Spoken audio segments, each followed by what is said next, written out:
tarde a todos. Vamos dar início aqui a mais uma reunião magna, né?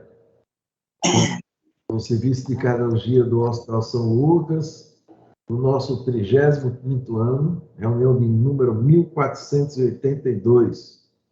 E hoje nós vamos contar aqui mais uma vez com a presença de um dos pioneiros da reunião, né? Então aqui estou vendo eu, Lauro, e o outro exatamente, Zé Augusto, que naquela época era estudante de medicina, há 35 anos atrás. E Zé Augusto não precisa, dispensa a apresentação, né? Professor de cardiologia da nossa universidade, agora já consagrado, né, também de um programa de pós-graduação em ciência da saúde, agora já avaliado como nível 6 da CAPES, o que é um orgulho para todos nós, né, um orgulho para o nosso estado, eu diria. E o Zé Augusto vai nos falar sobre doença de Fabry, se é uma doença rara ou falta de diagnóstico. Zé Augusto, a tela é sua aí. Esse mote pegou, viu, Souza? A tela é sua. Esse pegou. Está ouvindo? Sim, estou ouvindo muito bem, Zé Augusto. Tá? Beleza, ótimo. Então, veja, primeiro é sempre um prazer, sempre uma honra e sempre uma responsabilidade falar nessa reunião. Eu não tenho dúvida que essa reunião eu levo mais a sério do que a maioria das apresentações que eu faço em congresso, pelo elevado nível da nossa audiência. Então, eu estou falando isso sem a menor demagogia, porque realmente é o que eu penso. E essa aula foi uma aula que eu terminei dando para o Congresso Norte e Nordeste, agora Fortaleza, mas como era uma aula mais curta, eu terminei ampliando um pouquinho ela, coloquei alguns conceitos de genética que eu acho que são importantes, já que a gente está entrando um pouco nessa era, né? A gente está entrando na era de usar ferramentas genéticas para diagnosticar nossos pacientes, nossas cardiopatias outrora mais raras, algumas vão continuar raras, outras não tão raras. Então, eu vou me permitir fazer uma reflexão um pouquinho sobre essa questão genética, mais ou menos como é que eu penso, para depois a gente entrar na doença de Fabry propriamente dita. Então, o contexto que a gente vai falar é de doenças raras. Existe uma definição muito clara do que é uma doença rara. Então, o que se considera uma doença rara são quando você tem uma incidência ou uma prevalência que seja menor do que 1,3 afetados por 2.000 indivíduos. Essa é a definição. As doenças raras, embora raras, elas hoje fazem parte da agenda da política de saúde da Organização Mundial da Saúde. Tem várias questões.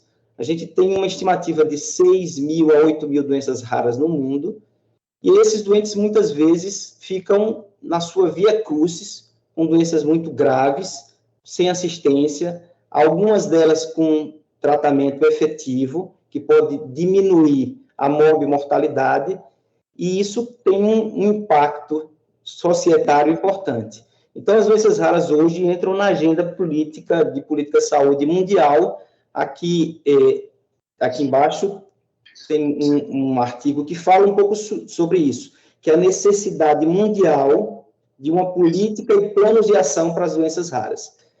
Contextualizando, dando aspectos gerais, 80% das doenças raras são de origem genética.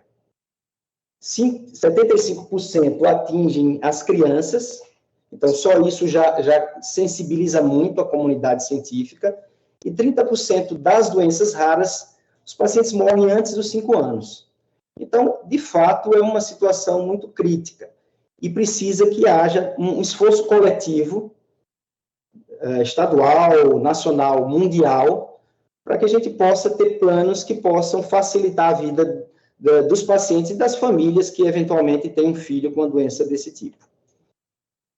Antes de entrar no tema específico, eu acho que a gente tem que render aqui nossos aplausos à professora Joselina, o professor Emerson e todos os envolvidos, aqui está o Enaldo, o Braulio, o Irlaneide e outros, que estão trazendo para a gente, né, nos últimos anos, essa ideia da medicina de precisão, uma medicina personalizada, onde a genotipagem possa, de alguma maneira, nortear a conduta médica, nortear o prognóstico, nortear o tratamento e, de certa forma, melhorar a assistência do nosso paciente. Então, ela vem propondo esse novo olhar para o paciente, e eu acho que a gente tem que, de fato, render nossas homenagens, incentivar esse grupo, esse ambulatório que eles estão montando de doenças raras, encaminhar os doentes para eles, para que a gente possa, de fato, começar a dar o diagnóstico e, assim, mudar a história natural de muitos desses doentes que continuam perambulando por vários serviços de saúde sem ter o diagnóstico firmado. Eu vou trazer um pouquinho como é que eu via essa questão quando eu voltei para o INCOL, na virada do milênio. Eu fui passar 3 anos no INCOL, cheguei a trabalhar no serviço de cardiologia molecular lá com o Zeca Krieger, e esse era um slide que eu usava em apresentações sobre farmacogenética.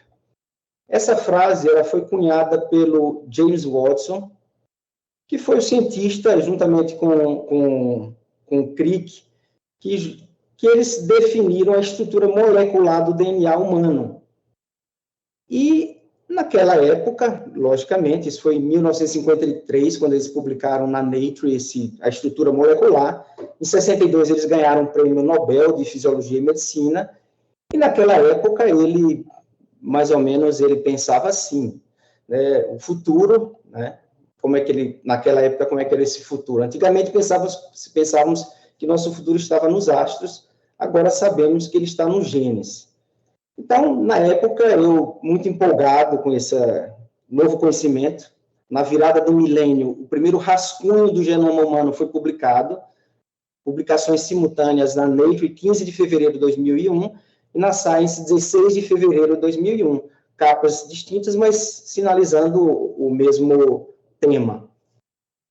E isso era o pensamento na época, né? Então, agora, com o rascunho, com o genoma humano sendo desvendado, digamos assim, a gente agora vai ter um genóscopo que vai apontar qual é o nosso destino.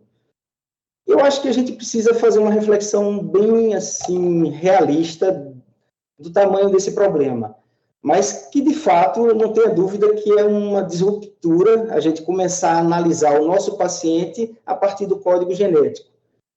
Mesmo que seja uma utopia, e as utopias são boas para a gente perseguir o que é o melhor, mesmo que a gente vá se distanciando, porque o conhecimento parece que vai ficando cada vez mais complexo, mas é interessante que a gente tenha utopias para que linhas de trabalho sejam desenvolvidas e o conhecimento avance.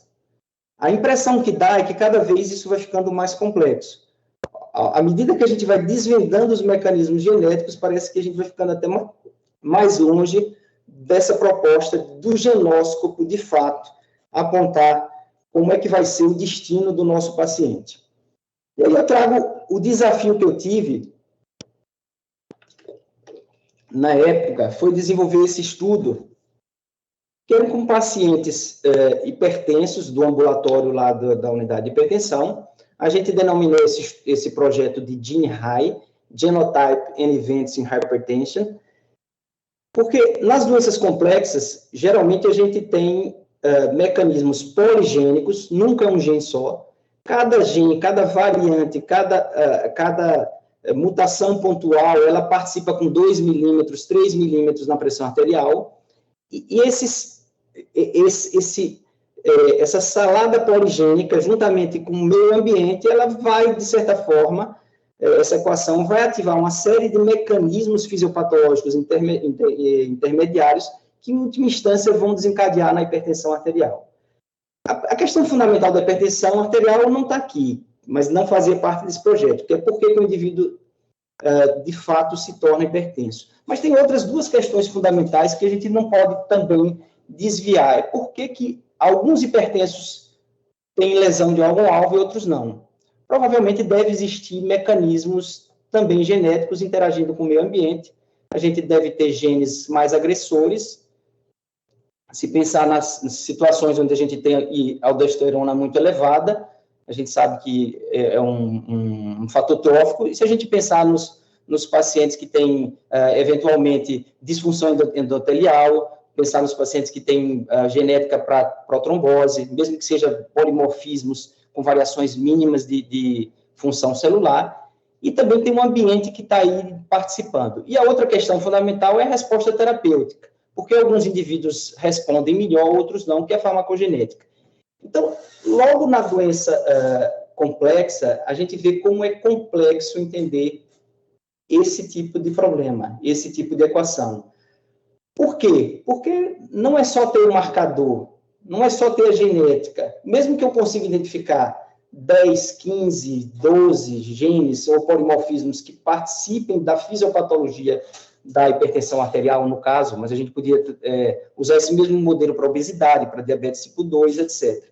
Mesmo que a gente consiga identificar os marcadores, mesmo que a gente consiga regular e controlar o ambiente, mas seguramente após a transcrição do DNA, ou mesmo antes da transcrição do DNA, esse DNA pode ser modificado por histonas, por metilação, e a regulação desse gene vai ser alterada. Então, não é só ter o marcador genético que, de certa forma, vai definir, determinar qual o caminho que o nosso paciente vai seguir. Isso está muito claro, que essa epigenética, que os fatores pós-transcricionais, pós-translacionais, ou seja, após a síntese proteica, eles estão sendo dinamicamente manipulados por essa equação ambiente e background genético e também fenótipos intermediários. Então, só para dar um exemplo aqui, isso é uma publicação muito recente do Circulation Research, que fala sobre obesidade e hipertensão arterial, e aqui eu trago aquela famosa frase de uma das músicas do Cazuza mais famosas, que nossos destinos foram traçados na maternidade. Então, desde a vida intrauterina, que nosso genótipo, nossa genética, ela, de certa forma, está sendo regulada para mais ou para menos, a depender do microambiente que o feto está sendo desenvolvido. Então, só para dar uma ideia, crianças que nascem com baixo peso, crianças que sofreram asfixia perinatal, elas parecem que já têm um caminho um pouco mais, com maior probabilidade de virem a desenvolver síndrome metabólica. Então, aqui é só dando uma ideia bastante resumida que essas alterações intrauterinas podem, de certa forma, definir o destino futuro desses indivíduos, com mais disfunção endotelial, com mais stiffness vascular, com mais hipertensão, com mais fenômenos protrombóticos, com mais ICFEP. Então, só para dar uma ideia da complexidade da questão, mesmo indivíduos que tenham genética igual, o ambiente desregula essa genética desde cedo. E a gente dificilmente vai ter condição, pelo menos em futuro próximo, de ter isso muito bem definido, muito bem controlado. A minha impressão é como o universo, né? Era muito fácil entender quando a gente achava que a Terra era centro de tudo. Agora a gente está vendo que não é só o DNA que regula, o pós-DNA, o que acontece após a transcrição, também tem uma participação fundamental na fisiopatologia dessas doenças, especificamente as complexas. Então, eu trago essa frase porque quando o William Harvey ele se deparou com a complexidade da circulação e que ele queria avançar, ele meio que quase que para o trabalho dele. Se ele tivesse parado, teria sido um grande desserviço à humanidade. Então, a gente precisa continuar persistindo nessa utopia. Ele disse, eu achei tão verdadeiramente difícil que quase acreditei que era para ser entendida apenas por Deus. E ele fala isso para a circulação. Mas eu trago essa frase não porque foi o William Harvey que falou, foi porque foi um grande fisiologista, o Foucault, que é um sueco, amigo do professor Krieger, que em 82, numa grande revisão para a Physiological Review, ele parafraseou William Harvey, colocando que entender, naquela época, que se sabia infinitamente menos do que hoje, entender a fisiopatologia da hipertensão arterial era como se fosse para ser entendida apenas por Deus. Então, eu trago só para dar uma certa dimensão da complexidade que é entender essa fisiopatologia, a fisiopatologia das doenças complexas. Mas vamos para as doenças monogênicas, antes de entrar no Fabry, que é o tema específico. Aqui é um exemplo bastante interessante. Aqui são dois gêmeos, quer dizer, dizigóticos. A mutação é igual um do outro, são dois irmãos. O gene é a miosenina, que é aquela proteína do disco Z, que é um miofilamento que regula, de alguma forma, a contração miocárdica. E a gente vê que aqui à esquerda, a gente tem um eletrocardiograma com muito menos evidência de doença do que o eletrocardiograma, eu olhando para a tela à minha direita. Então, a gente vê que à minha direita, aqui é a miocardiopatia hipertrófica, à minha direita a gente tem todo o fenótipo típico de strain, de sobrecarga ventricular, de voltagem, etc. À esquerda, menos. Quando a gente vai para o eco, é a mesma coisa, e a gente vê nitidamente que existe uma diferença fenotípica gritante, apesar de mutações idênticas. Isso é o que se chama de divergência fenotípica numa doença monogênica. Então, vocês vejam que a gente falou da doença poligênica, da doença complexa, poligênese mais ambiente. Aqui eu estou falando da doença monogênica, só para atestar, e essa foi uma revisão que o Dr. Brown assinou, só para dar uma ideia de que a mutação, ela, mesmo sendo monogênica, parece que ela também, o fenótipo final, ela é influenciado por mecanismos fisiopatológicos pós-transcrição. Tem uma série de explicações, a gente não vai ter tempo de se debater, de debater isso, mas eu trago aqui para a gente entender que mesmo nas doenças monogênicas há uma complexidade grande. E a outra questão, vocês sabem bem, que é a convergência fenotípica na doença monogênica. Ou seja, às vezes a gente tem mutações distintas, em proteínas distintas, actina ou miosina, e a gente tem fenótipos, pelo menos fenótipo da maneira que a gente entende, fenótipo ecocardiográfico, fenótipo clínico, fenótipo obstrutivo, fenótipo fibrose, parecido. Então, mutações distintas, como se fossem doenças distintas, mas, claro, num gene que regula algo ligado ao miócito, e a gente vai ter fenótipos muito semelhantes, apesar de mutações em genes distintos. Então, mostrando a outra face da moeda. Então, vamos agora para a doença de Fabry, porque ter esse entendimento que uma mutação monogênica, não necessariamente ela vai se expressar de maneira semelhante em todos os indivíduos, é importante. É muito importante a gente ter esse background, de saber que mesmo numa doença monogênica, a gente vai ter expressões clínicas distintas. Isso não seria muito o caso, por exemplo, no nanismo de Itabaianinha, que o professor Hermínio descreveu. É muito fácil, porque o fenótipo é uma baixa estatura tão importante, que mesmo que haja uma variabilidade de estatura nos anões de Itabaianinha, essa variabilidade, ela não impede de, só na ectoscopia, a gente já fechar o diagnóstico do nanismo de Itabaianinha. Mas na doença de Fabry, seguramente, essa variabilidade fenotípica, ela pode dificultar o nosso diagnóstico. E se a gente quer responder se é uma doença rara, a gente precisa conhecer todo o espectro de apresentação clínica desses pacientes. Então, aqui é só para colocar que foram 2 dermatologistas que descreveram a doença de Fabry em 1898, a partir de uma lesão cutânea, que depois eu vou mostrar para vocês. Um alemão e o outro inglês. Alguns conhecem a doença como Anderson Fabry, mas o nome mais fácil ficou mesmo doença de Fabry. Um dos maiores argumentos que eu tenho para dizer que é uma doença rara é porque na série do Dr. House, essa foi classificada como das 10 doenças mais bizarras já tratadas na série House. Então, esse foi o argumento inicial que eu assino embaixo, que deve ser realmente, de fato, uma doença rara. O outro argumento é que o New England, agora, em 2022, publica caso clínico sobre doença de Fabry. E a gente depois vai ver esse caso clínico com um pouquinho mais de detalhes, só para colocar para vocês. O diagnóstico foi feito aos 78 anos de idade. E esse paciente, aos 25 anos de idade, ele teve o diagnóstico, ele morava em Massachusetts, quer dizer, Estados Unidos, medicina de alto nível, ele teve o diagnóstico de miocardiopatia hipertrófica, foi aconselhado a não prosseguir uma carreira atlética por conta desse diagnóstico, e ele ficou dos 25 anos até os 78 anos para fazer esse diagnóstico de Fabry, com algumas evidências, alguns red flags que foram aparecendo ao longo do caminho, e não foi percebido pelos médicos que o assistiam. A doença de Fabry, ela está dentro daquelas 6.000 a 8.000 doenças raras, mas ela está dentro do grupo de mais ou menos 70 doenças, denominadas doenças de depósito lisossomal ou doenças de armazenamento lisossomal. Aqui é um estudo recentemente publicado no The Lancet, que ele avaliou a prevalência dessas doenças de depósito lisossomal na Austrália de 2009 a 2020. Apesar de ser 70, eles conseguiram notificar só 32 doenças.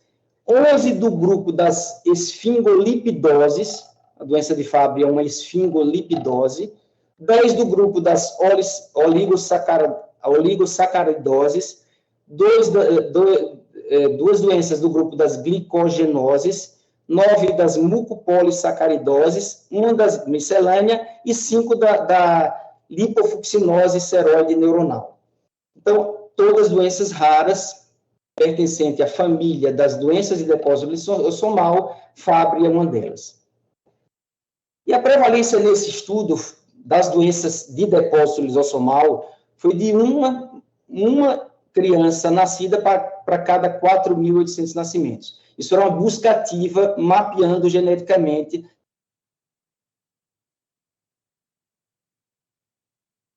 no levantamento, também na Austrália, realizado entre 1980 e 1996, a doença de Fabry era a quinta mais frequente.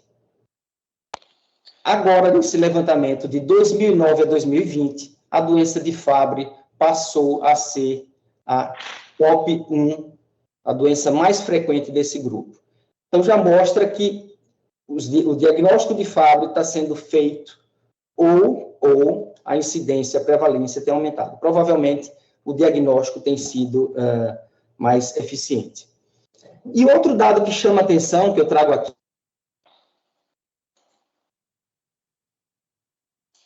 aqui são as 6 doenças mais prevalentes dessa casuística. A idade média de diagnóstico é 45 anos, 43 anos, 48 anos, mais ou menos. É entre 40 e 50 anos. Então, para mostrar para vocês, para mostrar para a gente, que essa é uma doença que a gente, como cardiologista, vai ter que se preocupar. O diagnóstico ele não vai ser realizado muitas vezes na infância, até porque a expressão clínica ela é mais pobre, só se tiver busca ativa e a custo-efetividade dessa busca ativa ainda não é bem conhecida.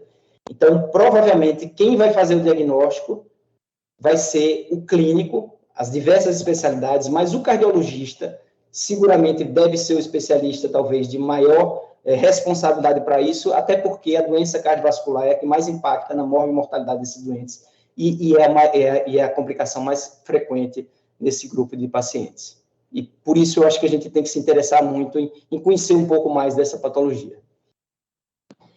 Então, eu tenho uma incidência de 1 para 40 mil em alguns estudos, 1 para 117 mil, então, dentro da faixa de doença rara, 1 para 3.100, 1 para 8.800 bebês, também na faixa de doença rara. Mas lembrar que na incidência em populações de risco aumentado, né, tipo renais em diálise, pode chegar a 3,5%. Cardiopatas com hipertrofia idiopática, pode chegar a 3,95%. Pacientes com AVE criptogênico, 3 a 5%. Então, a gente deve ter um nicho de pacientes que a gente não está fazendo diagnóstico. É difícil a acurácia, provavelmente ela é rara, continua sendo rara, mas provavelmente tem um componente de subdiagnóstico. É uma doença multissistêmica, proteiforme, com sintomas inespecíficos. Panétrica, convulsões regionais e efeito do gene fundador. Às vezes, aquela mutação só vai estar presente dentro de uma família. E isso dificulta muito. Então, a gente tem uma série de mutações, vocês vão ver mais adiante, que a gente tem em torno de 1.000 mutações que explicam o fenótipo Fabry. É uma doença de depósito lisossomal. A gente precisa revisar um pouquinho o que é o lisossomo, é uma organela celular das células eucarióticas, que ela tem a função digestória de macromoléculas extracelulares, por exemplo, bactérias e agentes infecciosos, e também ela tem uma função extremamente importante de reciclar organelas, pedaços de membrana, macromoléculas que estão dentro do citoplasma obsoletas e que precisam ser recicladas, precisam ser regeneradas, precisam ser digeridas. Então, ela tem essa função de limpeza. E aqui está esse é um desenho de uma publicação do indivíduo que descreveu, é um citologista belga, o Christian de Duve, que em 1949 ele descreveu o lisossomo. Então, o lisossomo tem 70 anos. E isso é o básico do básico do básico, isso ainda persiste, mas o lisossomo é muito, muito mais complexo do que isso, inclusive modula receptor de LDL, colesterol, etc. Então, uma vez o lisossomo disfuncionante, o lisossomo ele tem em torno de umas 50 enzimas hidrolíticas, agem em pH ácido, e eles têm essa função digestória. Uma vez o lisossomo com disfunção, a gente vai terminar acumulando aquele produto que era para ser digerido pelaquela determinada enzima. Então, se a enzima for A, o produto que é digerido pela enzima A vai se acumular no intracelular, vai se acumular no lisossomo, e isso, ao longo do tempo, vai causando algumas disfunções em órgãos específicos, ou pelo menos candidatos, e isso é o que é, assim, de forma bem simplista, vai ser responsável pela fisiopatologia da doença. E qual é a alteração da doença de Fabry? A doença de Fabry, ela é causada por uma mutação no gene da alfa-galactosidase A. Esse gene ele é ligado ao cromossoma X, então ele é ligado ao sexo. As mulheres têm 2X, homens X e Y.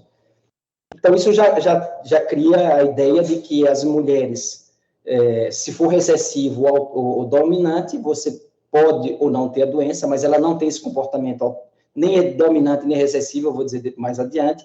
E o homem, se ele carrear um único gene mutante, ele vai ter a doença. Tem mais de 1000 variantes, e como a gente tem esse gene mutado, o gene mutado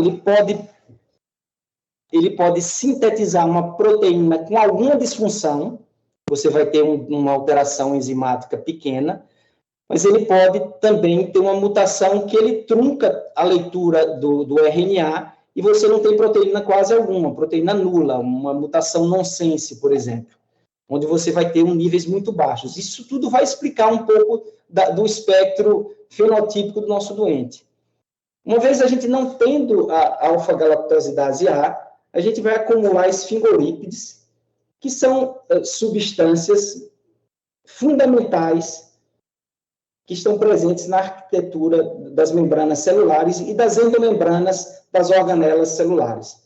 Então, aqui todo aquele processo de reciclagem que é para o lisossoma fazer, pelo menos no que tange a essas macromoléculas, o lisossomo doente, sem essa enzima eficiente, efetiva, ele não vai conseguir fazer. Então, a gente acumula os esfingolípides, e a gente tem 2 básicos, globotriaozilceramida, que a gente vai chamar de GB3, para facilitar, e a globotriaozilesfingosina, que a gente vai chamar de liso-GB3.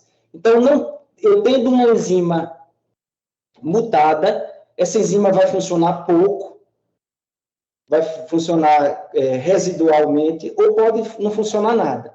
E só para colocar para vocês, às vezes o funcionamento é só na estrutura tridimensional da proteína, pode alterar a função que é para ser realizada. Às vezes não é falta de um pedaço da enzima, não é isso. É só o desenho tridimensional, o sítio catalítico alterado pode, de certa forma, prejudicar o funcionamento da enzima e fazer com que esse processo de reciclagem seja alterado.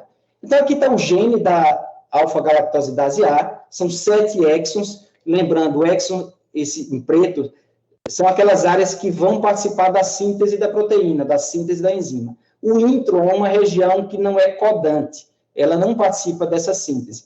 As mutações importantes são no exon ou na região entre o exon e intro, porque essa região é de splice, quando o DNA ele vai sintetizar, quando o RNA vai sintetizar a proteína, essa região intrônica ela sai. Então, a gente tem pelo menos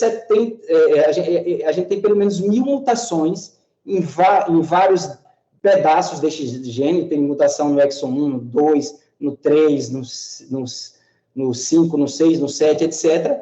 E talvez cada mutação dessa possa conferir um certo fenótipo, mas a gente não tem ainda estudos detalhados para que a gente possa fazer essa correlação genotípica, fenotípica, genotípica e clínica. Mas só para dar uma ideia que mesmo nas doenças monogênicas existe uma complexidade muito grande. E aqui está. Então, ter mutação não é problema. Todos nós aqui, dificilmente a gente vai ter o gene da alfa-galactosidase igual. Todos nós aqui estamos assistindo, mas nenhum de nós, até onde a gente saiba, tem doença de Fabry. A gente pode ter uma mutação que ela é silenciosa, uma mutação que não altera nada a síntese da enzima. Então, aqui está só um gráfico para colocar que ainda tem mutações que hoje já são consideradas benignas, outras que significado que não muito claro, isso vocês vão ver na hora do diagnóstico, é importante.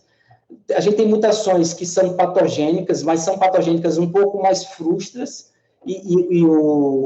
a expressão clínica fenotípica vai ser mais tardia, numa terceira, quarta década, e tem mutações muito agressivas que o quadro clínico ele já aparece logo na primeira década de vida, na segunda década de vida. Aqui em cinza são 3 mutações, que são as mais importantes, ligadas à doença cardíaca associada ao Fabry. Tem uma forma que vocês vão ver não clássica, que você pode ter quase que 1 ou 2 órgãos acometidos, e não e não os vários órgãos que podem ser acometidos. É uma forma um pouco mais insidiosa, e o coração é o órgão principal. Essas 3 estão muito associadas à cardiopatia associada à doença de Fabry e na forma não clássica. Importante a gente entender que, como é uma doença sexual ligada ao cromossoma X, a gente tem um aspecto bastante interessante. Se o homem tiver o X mutado, ele vai ter doença, ponto. Se essa mutação for muito agressiva, ele não vai ter praticamente atividade enzimática. Na mulher é diferente, a mulher pode ter um gene mutado e o outro não. Quem é que domina? Isso aqui é bastante interessante. Tem um fenômeno que chama lionização ou mosacismo, que cada célula, um dos X, atua como o gene que está ligado. O outro ele é inativado, ele é desligado. Como é que isso acontece? É randômico, ninguém sabe. Então, você pode ter uma mulher que a maioria dos X mutados estejam ativos. Então, essa mulher vai ter a forma agressiva. Você pode ter uma mulher que a maioria do X mutado vai estar silencioso. Essa mulher vai ter uma expressão fenotípica muito discreta ou nenhuma.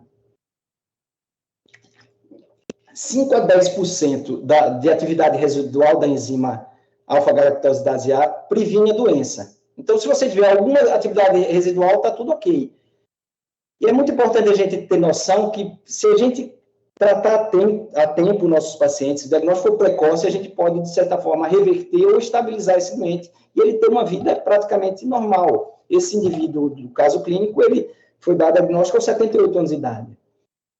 E essa é a fisiopatologia. Disfunção ou redução muito importante da enzima alfa-galactosidase A, acúmulo de GB3 e de liso-GB3, disfunção celular. Inicialmente, acúmulo de GB3 no lisossomo, acúmulo no lisossomo do miócito, então você vai ter disfunção de mitocôndria, na parte energética, a contração vai estar alterada, você pode ter alteração de canais iônicos de sódio, de cálcio, alterando a condução arrítmica, a condução eletrofisiológica, você vai ter, secundariamente, inflamação, você vai ter uma impossibilidade de uma boa função imunológica, já que você não, a questão fagocítica vai estar comprometida, e vários outros mecanismos secundários e terciários que vão aparecendo por conta dessa inflamação, por conta desse acúmulo, que seriam hipertrofia, inflamação, disfunção celular, disfunção endotelial. A maioria desses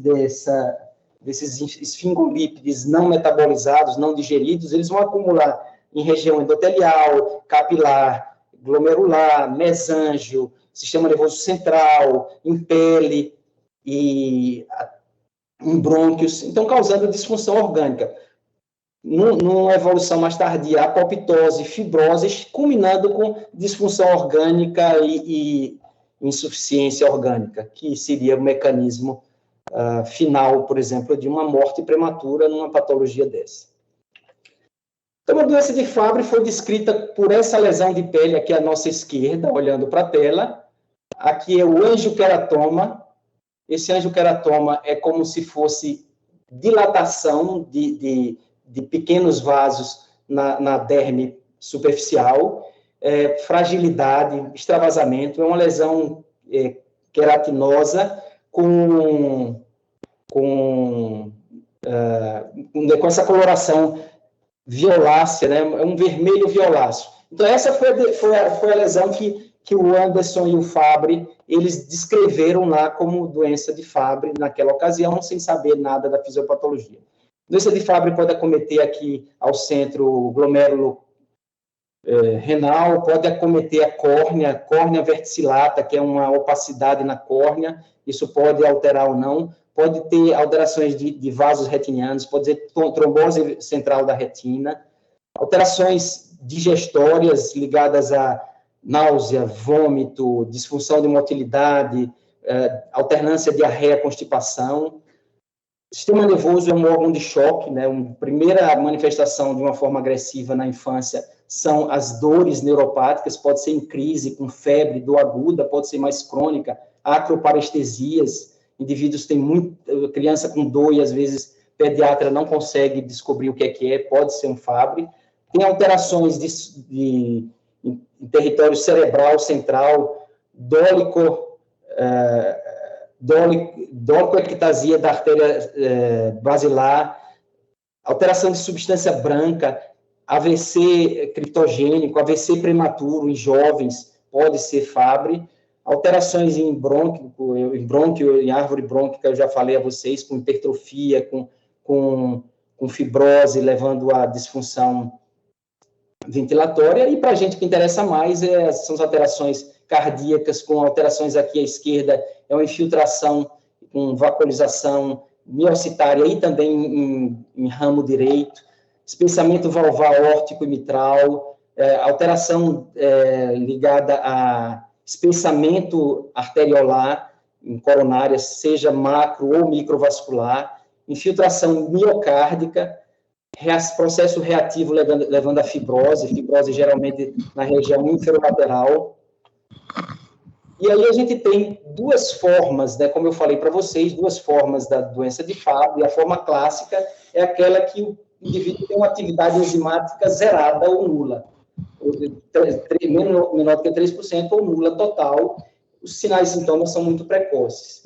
E temos a forma clássica, não clássica, desculpe, que é a forma mais comum, a atividade enzimática em homem, geralmente menor do que 30%, sintomas menos graves, variante cardíaca, acometimento isolado de órgãos, coração, rim, cérebro, e os sintomas cardíacos são afetados mais cedo no homem do que na mulher, pelas razões que a gente já expôs. A mulher sempre tem a possibilidade de haver alguma modulação pela questão da inativação de um do cromossoma X. Então, daqui qual é a forma clássica, como é que ela se apresenta? Então, geralmente, na criança e na adolescência, dor neuropática, desidrose, desses pacientes, ele tem muita dificuldade para suar, suam muito pouco, então eles têm uma certa intolerância ao calor, crises de febre, alteração oftalmológica, alteração de ouvido, você também tem infiltração em cóclea, em vestíbulo, você pode ter zumbido, pode ter perda auditiva, pode ter dificuldade de equilíbrio, o angioqueratoma que eu já falei, microalbuminúria, sintomas gastrointestinais. Na segunda década, uma forma muito agressiva, pode aparecer cardiomiopatia, AVC isquêmico, que pode ser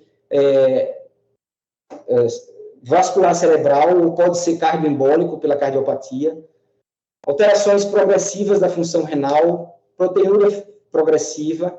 Na terceira década, então, você já pode ter morte prematura por insuficiência orgânica. Então, isso é uma forma bastante agressiva, quando não diagnosticada, quando não tratada.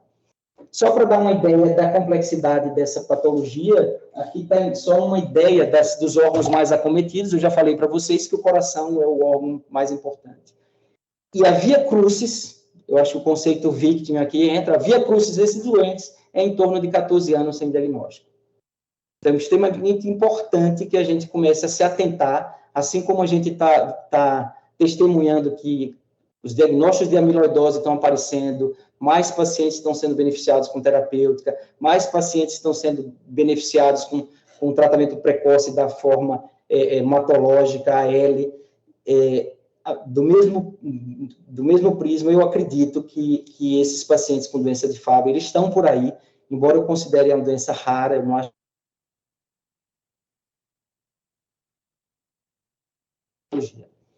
E aqui está o caso do New England, naquele caso que eu falei para vocês. Esse paciente, aos 25 anos, ele foi diagnosticado com hipohidrose, ninguém pensou, também era soldado, e hipertrofia ventricular esquerda. Ele evoluiu com alterações de substância branca, com hipersinal em substância branca, perda auditiva, zumbido, catarata, disfunção, bloqueio AV total, necessidade de uso de marca-passo, desfibrilador, progressão da doença miocárdica, seja de ventrículo esquerdo, seja de ventrículo direito, proteinúria. Isso após 69 anos estava muito claro, muito evidente, mas o diagnóstico só foi feito aos 78 anos de idade. Isso nos Estados Unidos, na medicina considerada de altíssimo nível. Então, esses doentes devem estar por aí, a gente ainda não está fechando o diagnóstico. Então, só para mostrar aqui o eletrocardiograma dele, 25 anos antes da evolução, ele tinha um padrão que poderia ser, de fato, confundido com miocardiopatia hipertrófica, mas na evolução esse paciente fez alteração do sistema de condução, BAVT, com escape, com morfologia de ventrículo direito, uso de marca-passo, etc. E aqui está uma série de dados ecocardiográficos que chamam a atenção, depois eu vou passar de relance, mas que chamam a atenção que o fenótipo não era típico da miocardiopatia hipertrófica. Então, para quem faz imagem, para quem faz clínica, a gente precisa estar muito atento para essas nuances. Então, precisa, de fato, se debruçar um pouco e raciocinar, né, como se fosse um verdadeiro quebra-cabeça, e pensar num diagnóstico multimodal, não só pensando em imagem, mas desde a clínica, da genética e imagem também. Essa é a fisiopatologia, então a gente tem GB3 e liso-GB3 acumulando no miocárdio, a gente tem acumulando nos vasos intramiocárdicos, no tecido de condução, então o indivíduo propenso à disfunção diastólica, disfunção sistólica, fibrose, arritmia cardíaca, disfunção, distúrbio de condução, arritmia maligna, necessidade de CDI, ou seja, um doente que tem acometimento do músculo, tem acometimento das coronárias, tem acometimento do sistema elétrico do coração. Então, realmente, uma cardiopatia muito agressiva, sobretudo nas formas mais agressivas. E a gente provavelmente deve ter visto ou deve estar vendo pacientes assim, e que a gente talvez ainda não tinha pensado especificamente nisso. Como a amiloidose, a gente tem os red flags extracardíacos e os cardíacos. Dor neuropática, sintomas gastrointestinais, angioqueratoma, hipohidrose, perda auditiva, proteinúria, linfedema, e temos aqui os cardíacos. Histórico familiar, por exemplo, não existe transmissão homem para homem, então se o indivíduo, o pai é acometido, tem um filho com doença, não é Fabry, porque o homem não vai transmitir para um filho homem, já que ele não transmite o X. Espaço PR curto, mesmo sem via acessória, é uma alteração bastante comum no Fabry. Provavelmente é um NOAV um pouco mais acelerado. Bradicardia, incompetência cronotrópica, bloqueio atrioventricular, hipertrofia ventricular esquerda, alteração, redução do strain longitudinal global, a aorta pode ser um pouco dilatada, espessamento de válvula mitral e aórtica, hipertrofia de músculo papilar, isso é bem característico. Pode ter a forma obstrutiva semelhante à hipertrófica, pode, mas o SAM não é tão comum como na hipertrófica. Fibrose, sobretudo na região posterolateral, e um T1 nativo reduzido. Trazendo esse novo olhar para o paciente, a gente deve sempre pensar, quando diante de uma hipertrofia que a gente não sabe explicar, A gente geralmente tem pensado em hipertensão, estenose aórtica, coartação da aorta, hipertrófico, atleta. Mais recentemente, a gente tem pensado em amiloidose, mas tem uma pancada de doenças genéticas que também estão associadas à hipertrofia ventricular esquerda, ao fenótipo da hipertrofia ventricular esquerda, que a gente tem que começar a conhecer um pouco mais, sobretudo se a gente tiver facilidade de serviço, para a gente poder fazer esse diagnóstico um pouco mais preciso. Aqui está um apanhado do que é uma avaliação multimodal. Então, a gente tem uma avaliação pelo eletro, né, olhar o eletro com detalhe, né, tem nuances que diferenciam da hipertrófica, variantes ecocardiográficas, então a hipertrofia geralmente é mais concêntrica, aquela simetria que a gente vê. Na ressonância a gente vê muita simetria, mesmo nas hipertróficas concêntricas, existe muita simetria quando a gente faz uma avaliação com ressonância. Sinal binário já foi pensado que era específico do Fabry, que é o endocárdio um pouco mais hiperrefringente e o subendocárdico menos reflexivo. A presença de hipertrofia ventricular direita, a gente pode ter na hipertrófica, mas é um achado mais comum, provavelmente, no Fabry. Hipertrofia de músculos papilares, redução do strain global longitudinal, redução do strain circunferencial também, realce tardio, sobretudo na parede inferolateral, espessamento valvar, mitral e aórtico, diminuição importante do T1, o T1 pode diminuir antes da hipertrofia, pelo depósito de GB3, você pode ter um T1 diminuído, e o T1 nativo. Aumento do T2, caracterizando uma reação inflamatória, edema, que pode ocorrer, e eles falam também de uma pseudonormalização do T1 quando você está numa fase de fibrose. Então, entender um pouco desses métodos, ter um time que entenda muito bem do diagnóstico diferencial, das nuances fenotípicas das diversas cardiopatias associadas à hipertrofia ventricular esquerda, é fundamental no futuro próximo, se a gente quiser aumentar a nossa acurácia diagnóstica desses pacientes. Como é que a gente faz, então, o diagnóstico? Uma vez um paciente com hipertrofia, se ele não tem red flag nenhum, mas tem uma hipertrofia que eu não sei qual é a causa, eu posso considerar dosar alfa-galactosidase A no homem, porque no homem, geralmente, a enzima vai estar reduzida. Na mulher, se eu considerar o diagnóstico, eu tenho que genotipar. Vamos pegar os casos mais típicos. Teve red flag, seja cardíaco ou extracardíaco, eu, de certa forma, começo com a dosagem da enzima. Se for maior do que 30%, no homem a gente pode afastar. Isso é como se orienta. Na mulher é mais complicado, porque eu já falei, já discuti com vocês a questão da ionização. Então, na mulher, você pode ter uma enzima não muito reduzida e ser doença de Fabry. Aí, o ideal é que a gente vá genotipar essa senhora. No caso de a atividade enzimática for menor do que 30%, você também vai genotipar. Então, resumindo, genotipa na mulher com mais do que 30, que tem red flag, e nos homens que tem menor do que 30.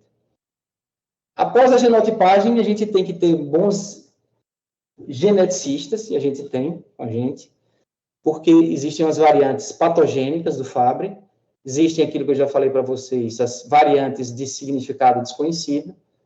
Nesse caso, o que se recomenda é tentar dosar liso-GB3, para ver se você tem aumentado, mas isso é discutido na literatura. E, em alguns casos, esses pacientes, de fato, precisam ir para uma biópsia.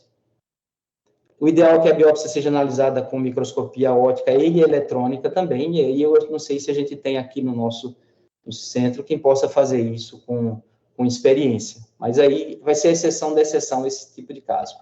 E se na genotipagem vier polimorfismo tipicamente considerado já conhecidamente benigno, a gente vai ter que buscar outra causa para explicar a hipertrofia ventricular esquerda do paciente. Uma vez feito o diagnóstico, eu não vou detalhar, até por falta de experiência total no assunto, mas só para colocar aqui como é que se baseia as terapias relacionadas ao Fabry. Reposição enzimática, então existem algasidase alfa, algasidase beta, Replagal e Fabrazime. Então, isso é usado venosa a cada 15 dias. Pode ser, mas essas drogas têm efeito anafilático, alérgico, produção de anticorpos, IgG antidroga, e não parece que não é tão simples assim. 50% das mutações, 50% das mutações, são mutações que é mais a conformação da proteína que não foi muito bem feita.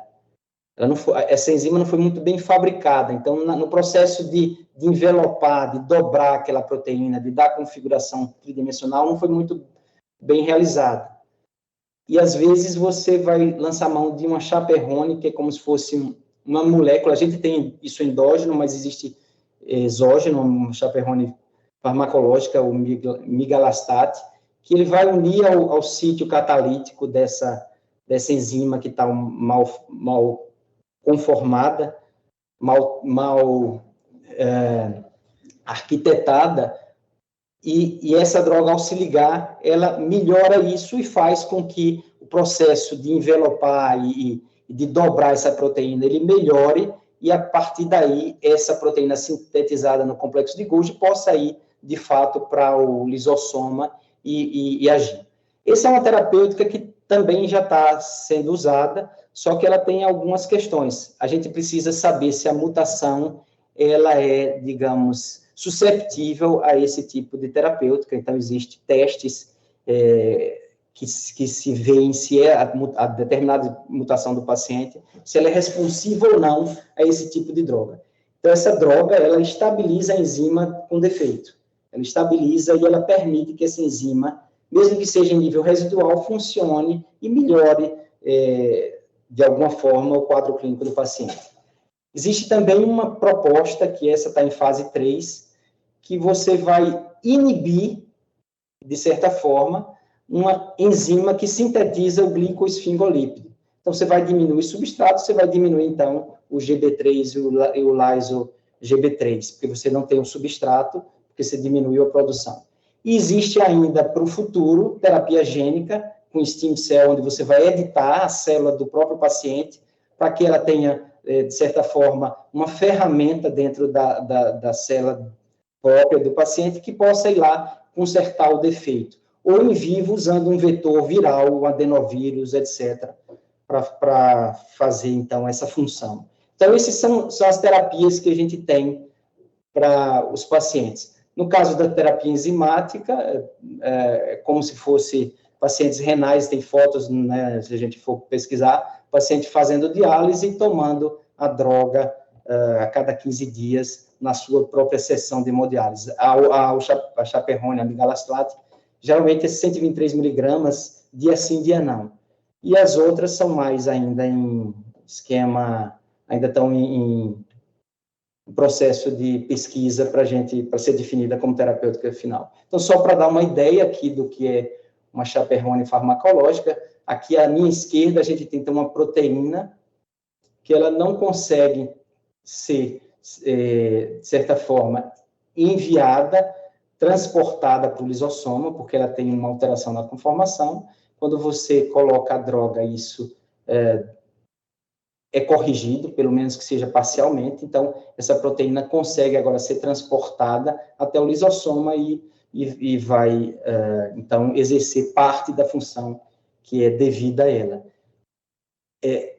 Como acompanhar os doentes em terapia é uma discussão, qual o método acompanhar, se é eco, se é ressonância, quais são os preditores de melhora, também uma discussão grande na literatura. Como uma doença rara, a questão terapêutica é mais difícil de a gente ter estudos que possam nortear. Mas, pelo menos, essa é a base, é reposição enzimática, e a outra é modular, de certa forma, a enzima de alguns indivíduos, pelo menos 30% a 50% dos pacientes, que essa enzima ela não é normofuncionante.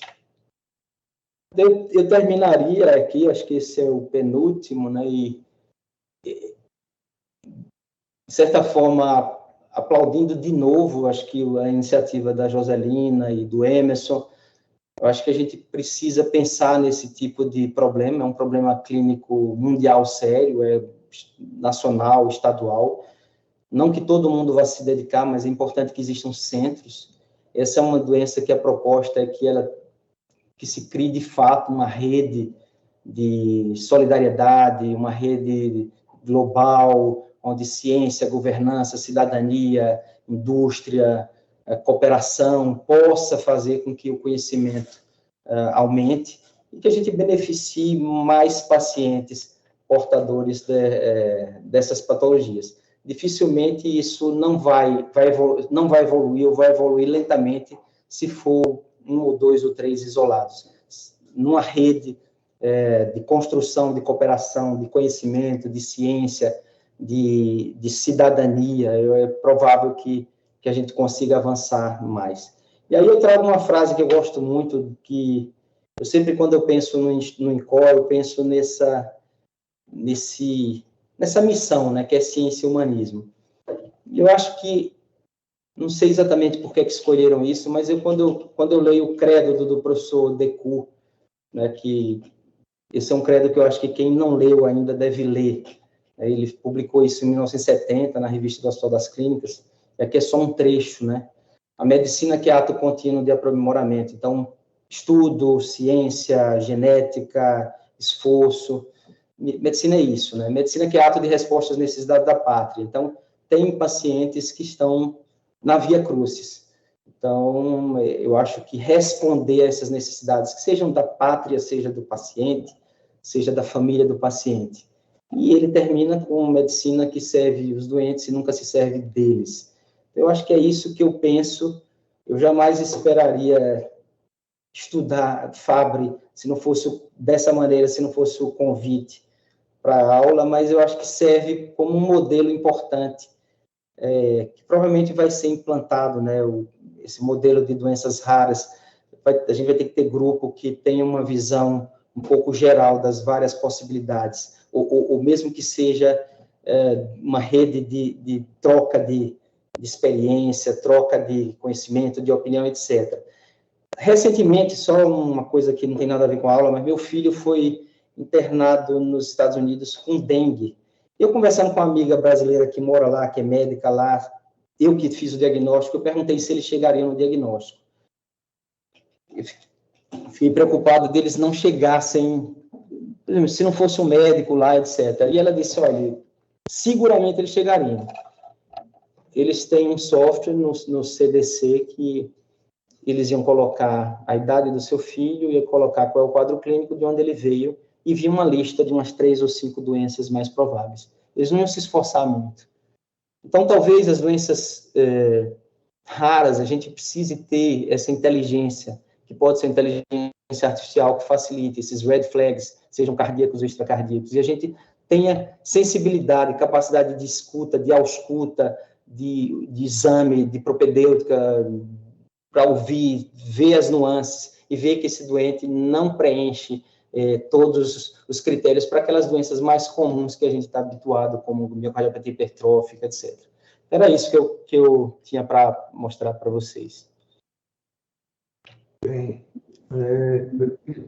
inicialmente, parabenizar, Zé Augusto. Você não deu uma aula de fábrica, você deu uma aula de genética, né? Eu tive a oportunidade de assistir essa apresentação no Congresso e ela agora foi muito melhor. Não sei se pela oportunidade aqui de estar muito tranquilo aqui, só focado na sua apresentação, mas sem dúvida nenhuma foi muito superior à da apresentação. E você mostrou detalhes importantíssimos dessa interação, contextualizando, né, a genética com a ação da epigenética, que é muito importante do ponto de vista prático. Eu acho que outra mensagem aí final é desses pacientes, eu tiro por mim, que faço ecocardiograma, aí estou vendo que tem André, Joselina e tantos outros que também fazem, seguramente nós devemos ter passado por várias doenças desse tipo, né, que a gente chama doença rara, de certa forma é um rara negligenciado, né, porque às vezes a gente não entende muito da fisiopatologia e simplesmente não vai muito a fundo. E eu chamaria a atenção daquele aspecto que, está lembrado que a gente sempre falava, que às vezes a hipertensão arterial produz hipertrofia, não é proporcional aos níveis de tensão arterial. Eu acredito que muito desses pseudos hipertensos tenham doenças entre as quais a fato, né? Por exemplo, você imagina esse paciente lá aqui nos Estados Unidos, teve o diagnóstico na 7ª década de vida, ele deve ter feito muito ecocardiograma, passou por muita gente, e se a gente considerar que quase 48% da população tem hipertensão arterial, ele provavelmente até tinha também e deve ter sido tratado. Então, acho que perfeito as suas colocações em todos os aspectos. E finalizo, Zé Augusto, mostrando que aquele credo de professor de na verdade, é um discurso de paraninfo, né?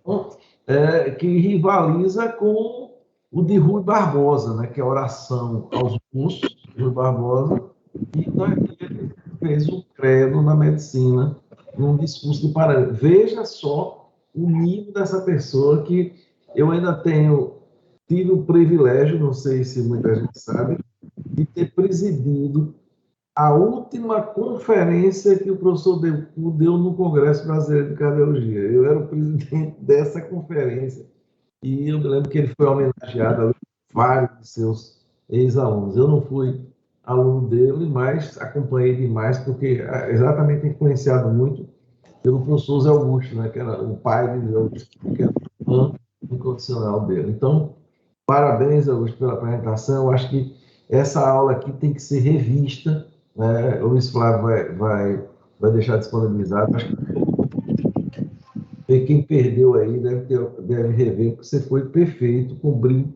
muito bem um processo até relativamente difícil, e você tornou aí muito fácil, palatável para todo mundo. Então, parabéns mais uma vez. Bem, então aqui nós temos sempre, quando o decano levanta a mão, a gente vai ter que dar, né, permissão. Solar. Ô, Zé Augusto, você quer descompatibilizar? Não fechei, não. Não, fechei a tela, porque está dando uma... Fechei. Fechei? Não, agora sim. Acho que ainda não. Não, você... Está aberto. Fechei, não? Você pode descompartilhar o compartilhamento, porque aí a gente vê melhor. Está vendo sua tela aqui. Agora. Beleza. Agora, perfeito. Beleza. Então, nós temos o professor Alves, depois Rodrigo, depois Vicano, eu não sei bem quem é. Eu acho que é Emerson, né, não? É Emerson, exato. Então, vamos lá. O nosso decano aí, que tem que ser sempre o primeiro. Ô, Souza, concordo plenamente com o que você disse. Guto, sua aula foi show. Show, mas muito show mesmo. Espetacular. Eu conheço a doença, mas não com essa amplitude. Muito obrigado, parabéns. Show, sua aula. E, Souza, eu tive a oportunidade de conhecer o professor Luiz Vedecur. Que oratória, né? Que gênio, né? O Guto, meus parabéns, viu? Essa aula aí tem que ser vista por muita gente, viu? Luiz Flávio, capricho, viu? Uma vez eu me lembro que Decu falou para mim lá em Ribeirão Preto, dizendo o seguinte: meu filho, nunca deixe de preparar uma aula. Por exemplo, eu tenho certeza que Zé Augusto, que é um fiel seguidor dele, ele já preparou novamente. Essa aula não é a mesma que ele deu lá no Congresso, ele já refinou. Aperfeiçoando. Aperfeiçoando. Não é? A gente via que tem aquelas pessoas que dão a mesma aula a vida inteira e você vai esperando. A sequência dele, né?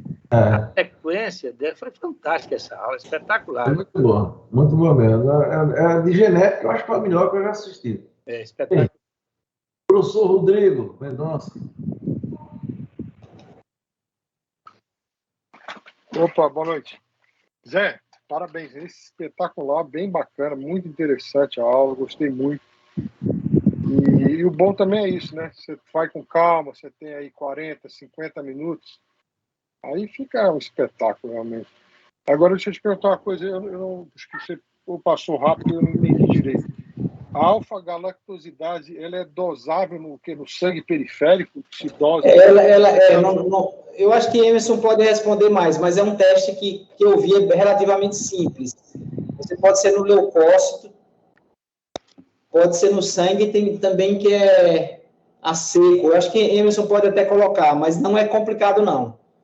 Não é complicado, não. Uma outra curiosidade que eu achei também, quer dizer que se a atividade é menor que 30 no homem, é muito sugestivo, né? Menor do que 30, não, maior do que 30, você afasta. Você pode afastar, entre aspas. Menor do que 30, com red flag, você tem que prosseguir no diagnóstico. Mas, de toda forma, o que eu achei curioso quer dizer que para o cutoff da mulher é mais alto. Quer dizer, ela digamos, ela é mais... A galactosidase dela ela é mais protegida, porque ela deve ter um gene que pode estar funcionando, entendeu? É porque você tem o seguinte, não sei se está claro, você tem os dois X. Você pode ter células que vai desligar um do X. Se desligar o bom, o normal, você vai ficar... Isso é randômico, não é em todas as células. Então, você vai ter uma distribuição de atividade da enzima variável. Você vai ter... Mas o que eu quero dizer é que parece que a mulher, o homem tem mais tolerância à baixa da alfa-galactosidase, em termos, entendeu? Tipo, parece que o homem precisa de menos para metabolizar do que a mulher. Não sei se embora tenha essa explicação do duplo X e tal. Não sei se isso é real ou é apenas um critério diagnóstico em função de ser um duplo X, entendeu? Não, é porque a mulher, porque é o seguinte, a própria fisiopatogênese ainda não se sabe se é só isso, entendeu? Não se sabe se é só a atividade enzimática. Você está depositando. Na mulher, o que vai acontecer? Você pode ter mulher que tem uma atividade de 40%, mas que esteja depositando em alguns órgãos. Ela pode estar depositando. Pelo que eu entendi, Zé Augusto, é como se a penetração fosse tão importante no homem que é quase impossível ele ter doença só com 30%. Eu acho que eu entendi isso, né? Não, só tem um X, né? Então, se ele vai ter doença... Não, é porque é o seguinte, o homem ele só pode ter... A expressão da enzimática só vem herdada da mãe só em um X. Então, se ele tiver 50%, dificilmente ele vai ter a mutação, uma mutação significativa. Então, é isso que eu pensei. Ele só tem um X, então é quase impossível ele ter uma doença só com 30% de atividade. Isso. Na verdade, com 30%... Quer dizer, 30 para cima, né? Tem que ter menos. O indivíduo ele já consegue, na verdade, metabolizar e fazer o clearance do que está sendo detectado, entendeu? Com 30% de atividade residual de enzima, ele já consegue fazer o clearance, então não vai ter depósito. A gente teve um caso interessante... por isso que eu falei da mulher, entendeu, Emerson? O fato de ela ter, digamos, menos reserva funcional nesse sentido. E por isso que na mulher, como o professor falou, o teste enzimático não é adequado para confirmar o diagnóstico, tem que partir logo para a genotipagem, porque é muito próximo o valor do que é considerado alterado para o normal, então não é um bom parâmetro, né? E lembrar que a genética aí não é só para dizer se tem a doença, não, até para aconselhamento genético, né, Emerson? Você precisa dar um diagnóstico para aconselhar. Uma vez encontrado um paciente, você tem toda uma família por trás que precisa ser orientada, né? E aí, como o professor explicou muito bem, assim, um homem afetado, ele não passa a doença de Fabry para um filho homem, em compensação, para todas as filhas mulheres, elas vão herdar o gene, né? E a gente já teve um caso muito inusitado de uma mulher cujo pai tinha o diagnóstico de Fabry e ela fez a genotipagem e não tinha. Então, automaticamente, você deu o diagnóstico de uma falsa paternidade. Ela não era filha do cidadão. Então, os testes genéticos ainda têm essas implicações éticas e, às vezes, você revela coisa que não estava... responde coisa que não estava sendo feita a pergunta, né?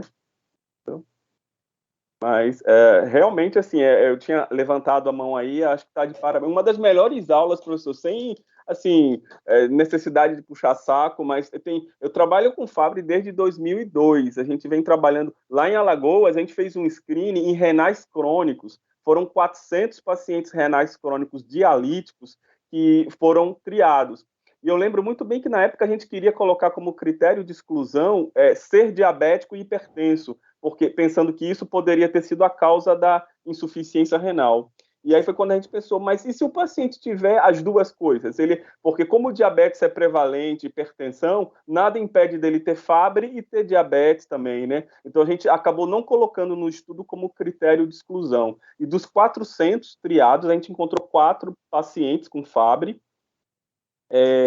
Um fazia diálise, inclusive 2 irmãos. Um fazia segunda, quartas e sextas, o outro terça, quinta e sábado. E faziam na mesma clínica e ninguém pensou numa doença genética, 2 irmãos renais crônicos, né? E agora, no nosso estudo, quando eu comecei o doutorado, a minha proposta era fazer só o screening para doença de Fabry em pacientes cardiológicos. E graças, assim, à sugestão do professor, a gente acabou ampliando, porque viu que era uma fenocópia e o estudo ficaria mais interessante se a gente fizesse a avaliação das hipertrofias, das cardiomiopatias hipertróficas e das fenocópias. O interessante, algo inusitado aconteceu, que o paciente 001, ele deu uma mutação para Fabry. Eu não acredito. O meu primeiro paciente do piloto era uma mulher com suspeita de Fabry. E a gente foi dosar, a mutação estava presente lá, e aquilo que o professor falou de forma brilhante, ter a mutação, às vezes ela pode não dar uma alteração significativa na estrutura e na funcionalidade da enzima, e a gente tem, por sorte, o biomarcador. Você pode dosar a enzima, pode fazer a genotipagem, mas para confirmar que está tendo o depósito, você dosa o GB3, ou o lyso-GB3. E aí, quando a gente fez a dosagem na família, viu que nenhum tinha acúmulo. Ora, se é doença de depósito, você tem que provar que o acúmulo existe, né? Então, foi descartado, depois a gente encontrou uma mutação, na verdade, sarcomérica. Então, só para fazer propaganda aí do nosso estudo, a gente já triou em um ano 120 pacientes, não encontramos um Fabry ainda, já encontramos 6 amiloidoses, né? Embora, assim, eu tiro o chapéu, eu não sou cardiologista, sou geneticista, mas eu fico encantado quando eu recebo as ressonâncias, os exames de imagem, e os cardiologistas já colocam na hipótese diagnóstica lá, suspeita de doença de depósito, amiloidose cardíaca, ou doença de Fabry, enfim, ou quando ele suspeita de ser uma cardiomiopatia hipertrófica sarcomérica. Então, a vantagem é que a gente está fazendo um painel que inclui tanto o gene da galactosidase ácida, o GLA, e pega também para amiloidose e pega a sarcomérica. Então, na gotinha de sangue que a gente está coletando, papel filtro, a gente está fazendo a genotipagem de várias doenças, então a gente consegue dar diagnóstico diferencial entre hipertrófica e as fenocópias, né? Parabéns, professor. Foi realmente fantástica a aula. Você me ajudou aí desde o início, você tem me ajudado. Zé Augusto, não sei se tem mais alguém aí na fila aí. Não, pode falar, Fábio. Não, assim, reiterando, né, os cumprimentos aí do pessoal, acho que foi uma excelente aula. Assim, me elucidou muita coisa que eu tinha dúvida em relação à Fábio, porque a gente só pega a ponta final, né, da imagem, então, da imagem para trás, né, praticamente elucidou quase tudo que eu tinha de dúvida da doença, né? Então foi fantástico, parabéns mesmo. Lembrando aí o que Emerson falou, né, assim, eu me lembro que Zé Augusto, quando ia dar aula no Norte-Nordeste, ele perguntou se eu tinha um caso confirmado de Fabry. E de 2009, quando eu comecei a fazer exame para cá, né, 2008, eu tive alguns casos suspeitos, né, mas eu não tive retorno. Na época, a gente não tinha essa facilidade, Emerson, que tem hoje para mandar para você. Então, muitos casos, eu tive assim, uns 3 casos muito bonitos, aquele realce inferolateral bonito, aquela hipertrofia concêntrica, e eu coloquei no laudo e eu não tive um retorno. Assim, eu até cheguei a ligar para o médico, aí não, depois quando ele voltar eu vejo o que eu faço, porque eu não tive retorno. Então, eu vou tentar ver se eu consigo resgatar. Eu tenho que jogar do meu OneDrive para o meu HD normal, porque senão eu não consigo pesquisar, porque eu tenho um sistema de você pesquisar no Word através de palavras inseridas no laudo. Entendeu? E aí no OneDrive não dá certo isso. Eu teria que jogar do OneDrive para o disco rígido. Eu vou tentar resgatar esses pacientes para ver se a gente consegue, assim, ir atrás, se eles estão acompanhando com alguém, porque eu acho que vale a pena agora que a gente tem essa facilidade, né, a gente tentar fazer esse diagnóstico. É incrível, assim, com 14 anos aí de exame, já ter suspeitado de alguns e não ter um caso confirmado, né, pela imagem, né. E hoje que a gente tem mapa, hoje é show de bola, né, porque o mapa ele é uma coisa que ele tem uma coisa que ninguém tem, né, como o Zé Augusto falou, né, ele tem uma redução do T1. Então é uma das poucas cardiopatias que abaixa T1. Né, tirando o coração de atleta, a hemocromatose, acho que não existe outra. Né? Então, eu acho que é praticamente patognomônico. Lembrando que você não deve medir na área do realce, né? Porque na área do realce já tem fibrose. Então, ele vai, como o Zé Augusto falou, pseudo-normalizar, ou até aumentar. né? Então, a fibrose aumenta o T1. Você tem que medir na área septal, numa área que não tenha realce, né? Então, isso é uma coisa interessante. Então, eu acho que eu vou tentar ver se eu consigo fazer isso, jogar de ano por ano, que são muitos laudos, mas tentar resgatar por palavra-chave se eu consigo achar esses pacientes. Eu acho que é uma coisa que vale a pena isso aí. Porque provavelmente tem muito diagnóstico aí não feito, né? Eu diria que é uma doença raramente diagnosticada, né? Não é uma doença... Então, exatamente. E um detalhe curioso é que se você assinar essa relação entre genética e epigenética, muitas dessas mutações, ou quer dizer, por exemplo, muitas mutações provavelmente pode ter feito ter uma ação epigenética, sofrido uma ação epigenética favorável, né? Porque nem todas são desfavoráveis, né? Então, isso lembrar bem, né? É um detalhe interessantíssimo aí, que e não fácil de entender, né? Mas muito bom. Muito legal, muito legal. Então, eu acho que não tem mais nenhum inscrito, então fica aqui mais ou menos mais parabenizar mais uma vez o Augusto, né? Apresentação fantástica. E eu acho que você falou uma coisa no início que eu acho que é interessante. É como levamos a sério essa reunião, não é? Porque, ou seja, faz assim, dá gosto assistir essa reunião, porque você vai assistir apresentações dessa que poderia ser feita no Congresso Mundial de Cardiologia logo no próximo mês, sem dever nada a ninguém, né? Como o próprio Emerson falou aí. Então, para não perder, viu, Souza? O quê? Eu faço tudo para não perder. Não, essa reunião é imperdível, rapaz. Isso aqui é uma forma de aprendizado muito grande e esse cuidado, procurar sempre fazer a coisa boa, de ponta, eu acho que é a essência da nossa reunião. Nosso grupo, nós temos 3 aí que iniciamos essa reunião e eu acho que vale a pena, por isso que ela persiste até hoje aí. Talvez seja a reunião mais antiga, talvez não, é a reunião mais antiga do nosso estado, né? Então, pessoal, mais uma vez aqui, parabenizar a Zé Augusto, agradecer a presença de todos e obrigado. Até a próxima semana, se Deus quiser, em mais uma reunião magna do nosso grupo de cardiologia. Boa noite a todos. Tchau, Emerson. Valeu, obrigado. Tchau, Souza. Valeu, boa noite. Tchau, tchau.